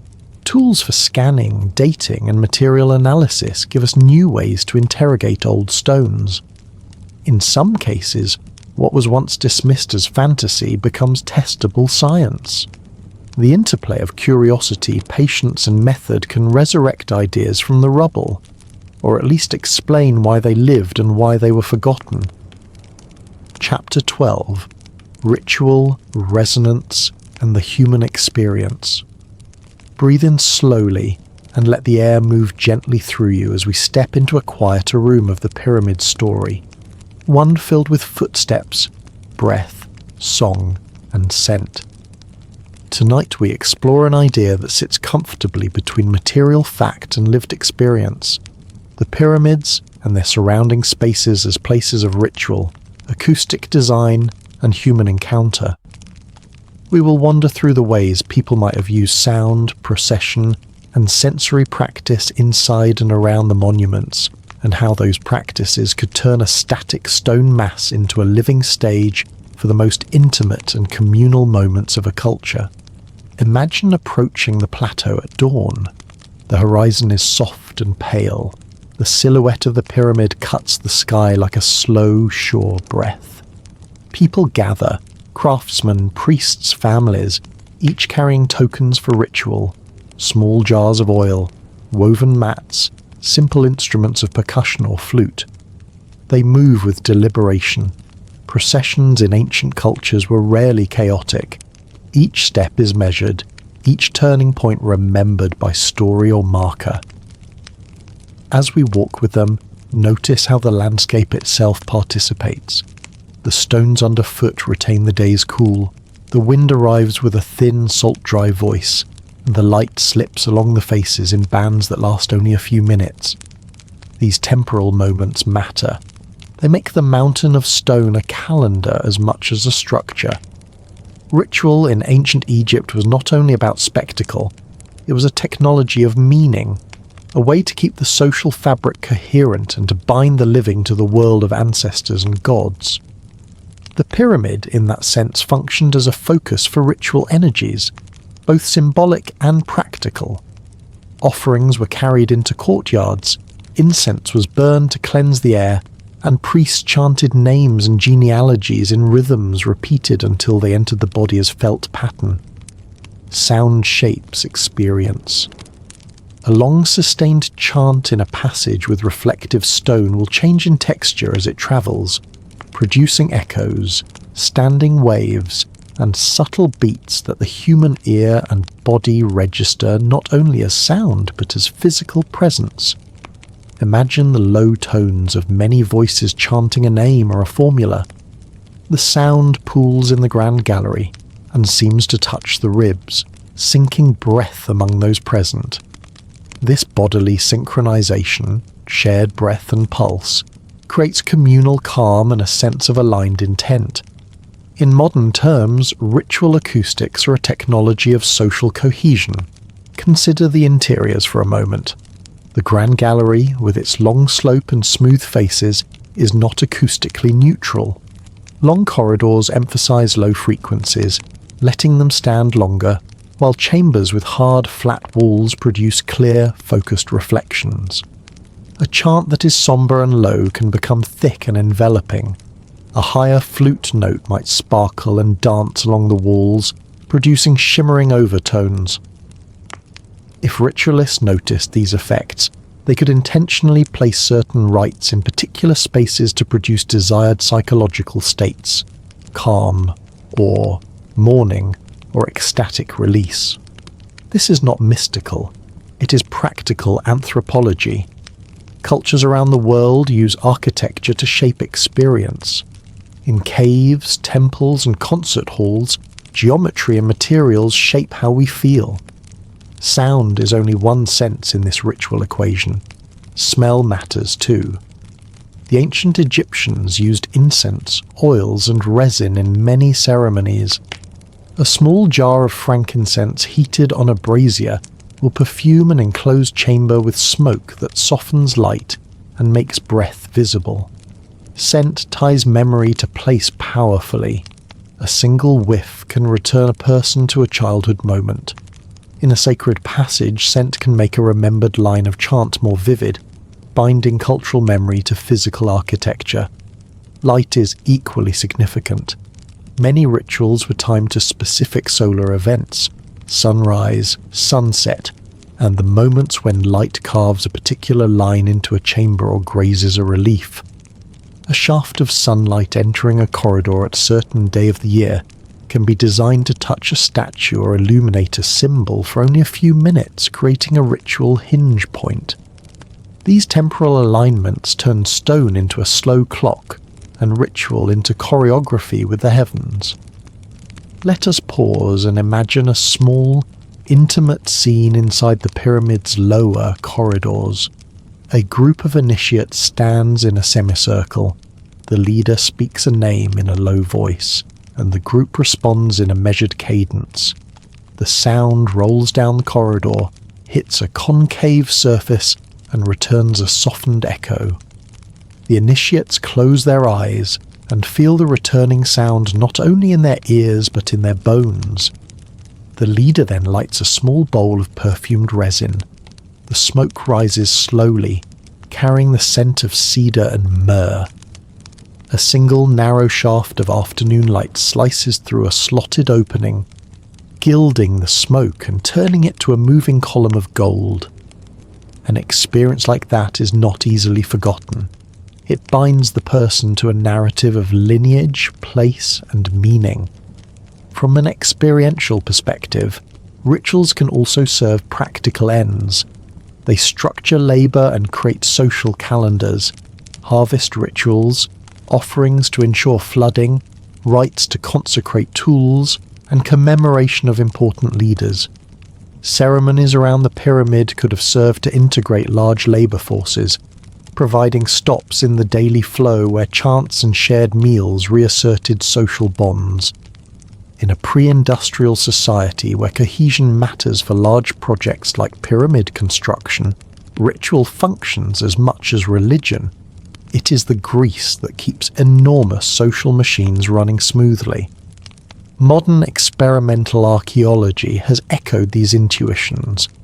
Researchers rehearsal imitations of ancient chants in replica chambers and measure how sound behaves. They note that specific frequencies resonate more strongly in some spaces, and that the human threshold for feeling rather than hearing vibrations is surprisingly low. In some studies, people in resonant spaces report altered states, slowed perception, feelings of vastness, or enhanced emotion. These are not supernatural outcomes, but very human psychophysiological responses to shared sensory stimulation. Ritual architectures that exploited such properties would effectively tune group states in ways beneficial for social cohesion, memory, and belief formation. There is also the symbolic language of materials.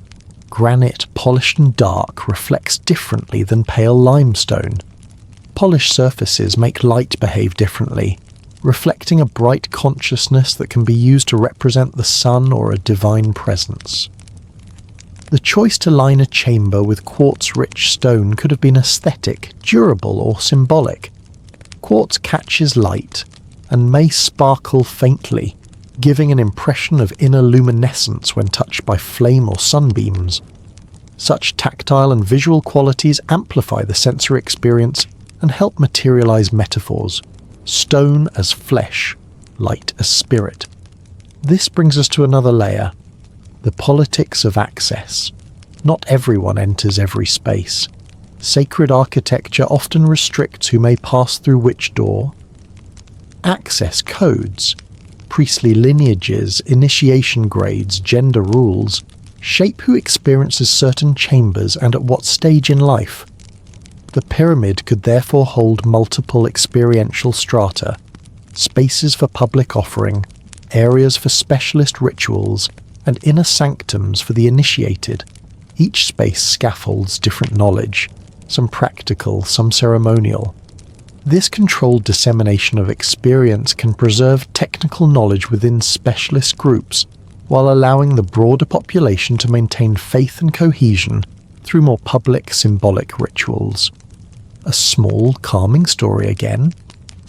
Imagine a young apprentice who, after years of craft work, is taken into a chamber she is only known by hearsay. The leader asks her to place her ear to a carved stone and listen. She hears a hum, a low, patient vibration, and the leader whispers, "This is how we remember the river." The apprentice learns that the stone's song is a way to carry memory across generations, an embodied archive of both place and practice. For cultures without extensive written archives, these embodied practices, chant, scent, light and touch, become repositories of knowledge. They are living books whose pages are felt rather than read. As we consider this, recognize a subtle but important point. The experiential reading of the pyramid does not require us to assert that the monument was a power plant or an ancient machine. It requires only that the builders were sensitive to material, light, sound, and time, and that they used those sensitivities to shape communal life.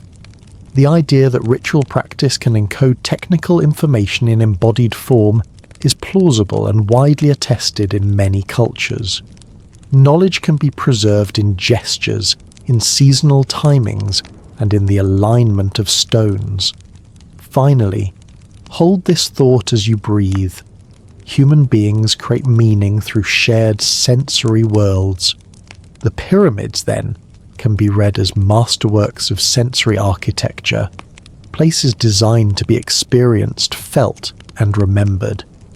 Whether their greatest intent was to store energy, to house kings, or to mark the sky, they functioned as stages where communities enacted their cosmology.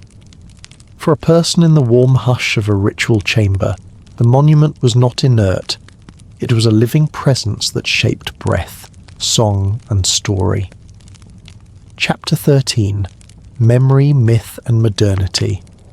Breathe slowly, and let your mind rest in the warm hush as we trace how the pyramids live inside the human imagination, how stone becomes story, how scholarship and speculation mingle, and how the monuments continue to shape our modern world in ways both tender and complicated. Tonight we follow a long, gentle arc from ancient oral memory to the loud, bright era of mass media, from careful archaeology to myth-making on the internet, and from tourism that sustains local communities to the urgent work of conserving a fragile legacy.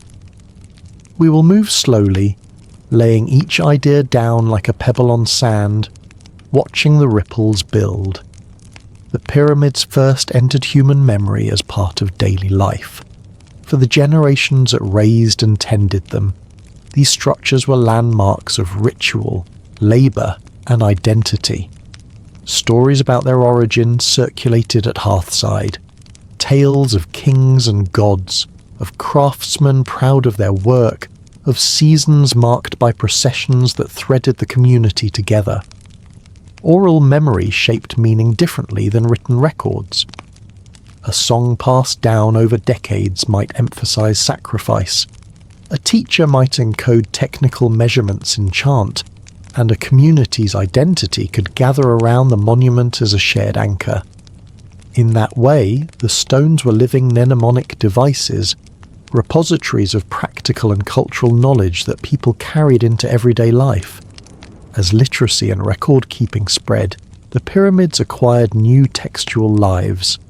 Herodotus recorded tales he heard centuries after construction, blending observation with local legend. Egyptian priests left sparse notes, and architecture carried symbolic messages. Later, medieval travellers brought back new impressions, and each telling reframed the past for a different audience.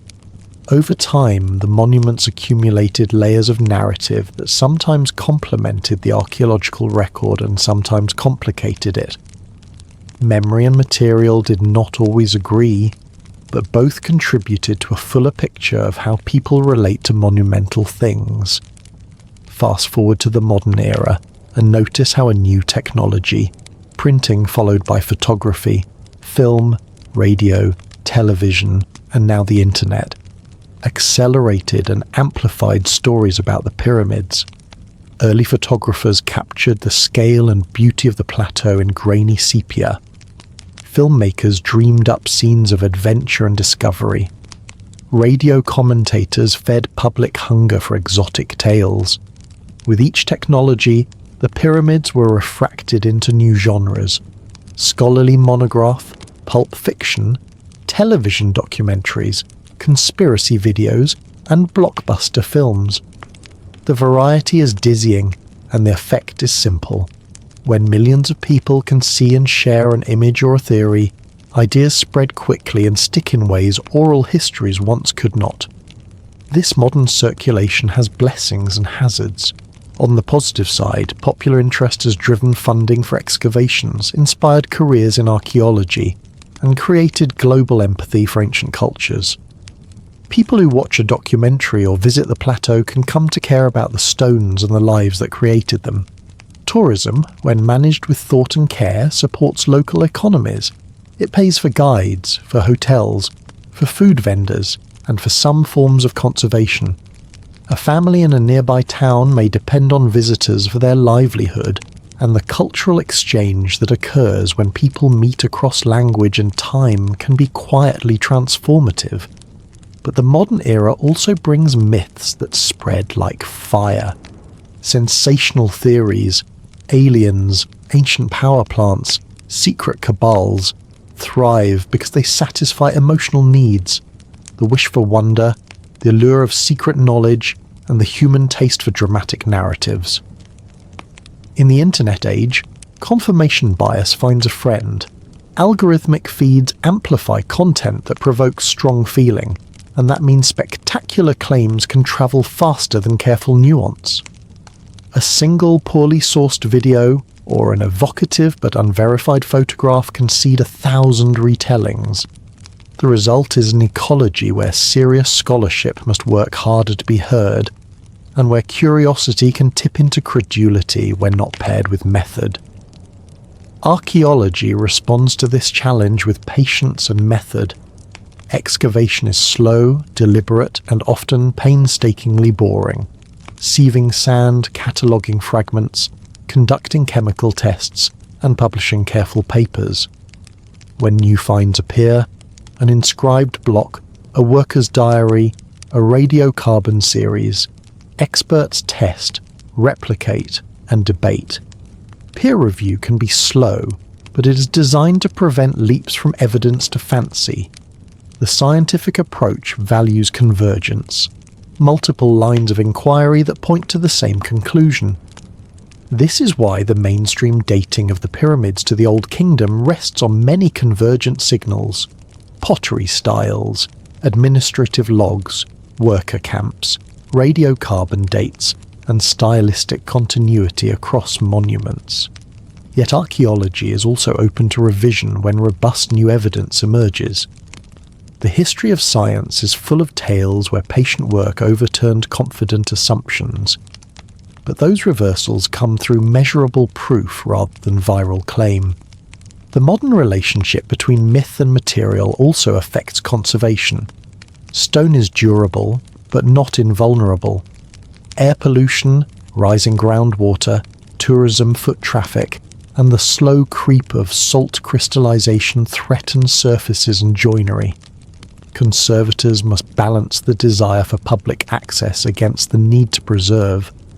Managing that balance involves technical choices: where to allow visitors, how to ventilate chambers, which surfaces to stabilize, and human ones, how to involve local stakeholders, how to fund long-term work, and how to share stewardship in a way that respects both heritage and community.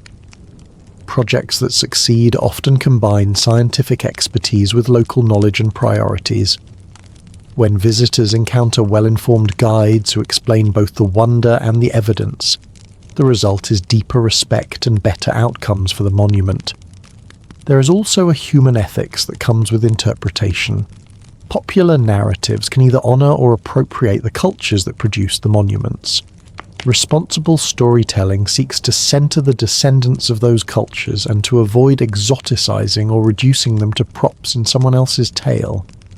This is a subtle and important point. The pyramids are not only global curiosities, they are part of living traditions. Engaging respectfully means listening to Egyptian scholars, to local communities, and to practitioners whose identities are tied to these places.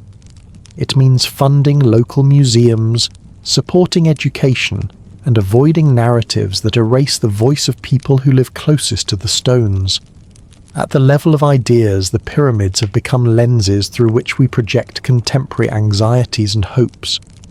The power plant theory, for example, speaks to modern hopes for clean, free energy and to mistrust of entrenched interests. Tales of lost civilizations embody fears about fragile systems and a yearning for simpler golden ages. Alien hypotheses reflect our interest in cosmic contact. Each theory tells us as much about our present as it pretends to tell us about the past. Recognizing this helps us hold these myths kindly. They are human responses to mystery, and they also invite critical thinking about the evidence that supports or contradicts them. For the viewer who has listened this long, there is a soft practical point worth carrying forward. Wonder and rigour can coexist. You can feel awe at the sight of a pyramid and also care that a claim be tested. You can enjoy a speculative idea while asking for the data behind it. This balanced curiosity is what moves public discourse away from polarization and toward informed curiosity. It is also how good questions become testable experiments and how myths can inspire research that yields new knowledge. Finally, think of the pyramids as teachers in another gentle sense. They teach patience. They ask us to look across long time spans. They teach humility. They remind us that stone can outlast empires and that knowledge can be fragile. They teach stewardship. They call us to care for what the centuries entrusted to us. As you breathe now, let those lessons settle softly. The stones are older than our modern debates and kinder than our urgent claims. They offer a long view, one that invites us to listen, to test, to tell stories that honour both the past and the present. Chapter 14. The Great Machine of Supply. food, labour and the economy that built the stones. Settle deeper into your blanket of calm as we turn now to a less romantic but profoundly human part of the story. The everyday logistics that made the pyramids possible. If the pyramids are mountains of stone, they are also mountains of supply lines, of food, tools, timber, rope, boats, and steady hands. This chapter gently follows the invisible threads of provisioning and organisation that turn a grand idea into reality, showing how an entire economy can become a living support system for a centuries-long project. We will feel the rhythm of labour, smell the bread baking in communal ovens, and listen to the quiet order of records and lists that made empire-scale construction manageable. Imagine the plateau at dawn not as empty stone but as a city unfolding. Tents and barracks line the edges, ovens warm with baking, and great vats bubble with the grainy mash that would be turned into bread and beer. Food is the simplest measure of capacity. 1,000 workers need thousands of loaves. 10,000 multiply that requirement tenfold. Supplying such numbers demands planning on a scale that rivals any modern logistics operation. Fields had to be harvested, granaries filled, boats packed, and routes planned so that food could flow from farms to construction camps precisely when needed. The rhythm of the Nile shaped much of this flow. For much of the year, the flood made fields fertile and transport by boat easier. For other months, the river's level changed, and overland transport became more practical. Many historians and archaeologists think the annual inundation was harnessed as part of the timetable. When the fields were underwater and farmers were relatively idle, labour could be mobilised to work on the monuments. This seasonal labour model is elegant. Agricultural cycles create windows of availability. The state organises labour during those windows and then returns people to the fields when the rains or floods demand attention again. It is a system that both uses and respects the natural pace of life. Transport is the next thread. Stone quarries often lay far from the construction site. Tura limestone and other fine casing stones were quarried at a distance and loaded onto boats. Imagine teams of men guiding barges through canals cut close to the plateau, lowering ramps and hauling stones onto prepared ramps. The sight and sound of coordinated crews, pullers on ropes, oarsmen synchronizing strokes, and overseers calling orders would have been constant. Water is a gentle conveyor compared to dragging a weight over sand, and the Egyptians were masters at exploiting it. Simple engineering, locks, canals, and temporary harbours carved into the landscape could turn a distant quarry into a local supplier. On land, ingenuity matters. Experimental archaeology has shown how lubrication, pouring water on sand in front of sledges, can drastically reduce friction, allowing fewer men to pull heavier loads. Sledges, rollers, and carefully crafted wooden sledges allowed teams to move multi-ton blocks with surprising efficiency. Rope making, too, was essential. Long, strong ropes made from plant fibres or leather were produced in large workshops. These are humble crafts, but without them, the stone does not move. Tools and craft specialisation form another layer. Copper chisels, dolerite pounding stones, wooden mallets, and abrasive sand were used to shape and dress the blocks. Though copper is softer than iron or bronze, with skill and repeated hammering it could produce precise surfaces. Stoneworkers developed techniques, scoring, wedging, heating and cooling, to fracture rock along desired lines. Polishing and finishing required patience and repeated abrasion. Think of master masons teaching apprentices over years. These are the hands that created the smooth faces that once gleamed in sunlight. Workshops likely existed near quarries to shape stones to rough dimensions before transport, and final dressing occurred on site as needed. Administrative control, records of who, when and how much, was the silent engine behind it all. Ostraca, potsherd notes, logbooks, and administrative papyri served as the ancient project management software. Lists of workers, receipts for rations, assignments to gangs, and details about deliveries. These mundane records, when they survive, are as telling as any monumental inscription. They reveal a staggering attention to detail. How many loaves issued to a gang that day? Which crew had completed a task and which boat brought a particular batch of limestone? The existence of such records shows that building the pyramid was a planned bureaucratic act, not random or purely coercive. Health and welfare were practical concerns that the administration had to address. Large numbers of men living together require sanitation, medical care, and supply of clean water. Archaeological evidence of bakeries, butcher pits, and medical implements suggest a level of care for workers. Healed fractures and skeletons, specialized treatment of wounds, and organized funerary rites indicate that these workers were integrated members of the society, not expendable labor. The supply of beer and bread was not charity. It was an economic necessity. Nourished workers are effective workers, and the state understood this. Housing and rotation of labour kept morale and productivity higher than a permanent gang of slaves might sustain. Evidence points to worker villages where men lived seasonally, returned to their villages between campaigns, and perhaps received rations and pay in goods.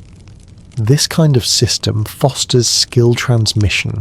Apprenticeship becomes possible when elders return yearly to teach, and sustains a core of experienced craftsmen whose knowledge accumulates across generations. Timber supply, often overlooked, is another vital factor. Wood was needed for sledges, rollers, scaffolding, and fuel. Egypt's own timber was limited, requiring import from afar or careful economy in use. The logistics of moving timber, sometimes from the Levant, adds yet another supply chain into the picture.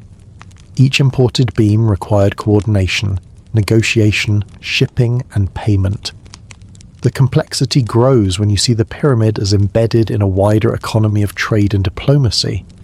Financing the endeavour involved resources beyond rations.